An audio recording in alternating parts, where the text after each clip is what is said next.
Hi, my name is Lisa.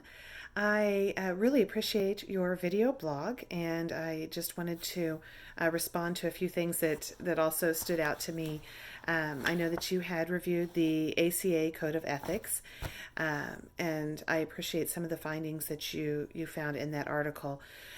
I was very interested in the fact that it talked so much about multicultural backgrounds and how we have to take that into account and understand that not only the way somebody answers the questions on an assessment, but also the way that they may respond to the results of that assessment have a lot to do with their culture and their background, their age, even their where they're at in their life, how they will identify to it. And I think one of the important aspects of doing the assessments is to make sure that we are not damaging the tester by some of the questions that may be asked, by even frustration that they may get if they don't understand the test.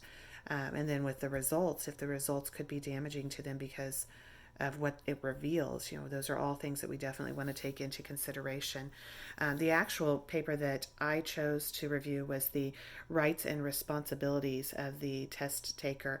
And I found a lot of interesting comments in that. Some of it was something that really seemed very basic that I wouldn't have thought we needed to document. For example, making sure that the testers bring any equipment that they need, anything to any materials, pens, paper.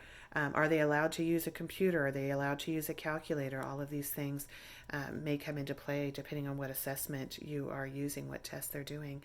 And I found that very interesting.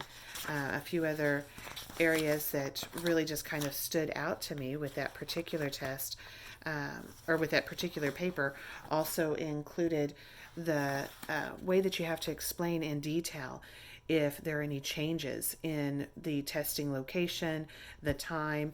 I would have just thought just explaining, hey, we're changing the date and the location and we need you to come somewhere different would be sufficient. But we actually have to be able to give a reasonable explanation why those changes are being made. And, we also need to be able to give qualifications if asked, for the person administering the assessment and also for the person that is evaluating them.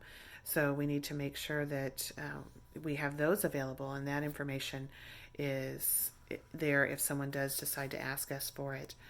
Um, so I think going through these was a great practice for us, and I really did enjoy hearing what your thoughts were and your input. You did a great job in articulating that, and I definitely appreciate it. Thank you.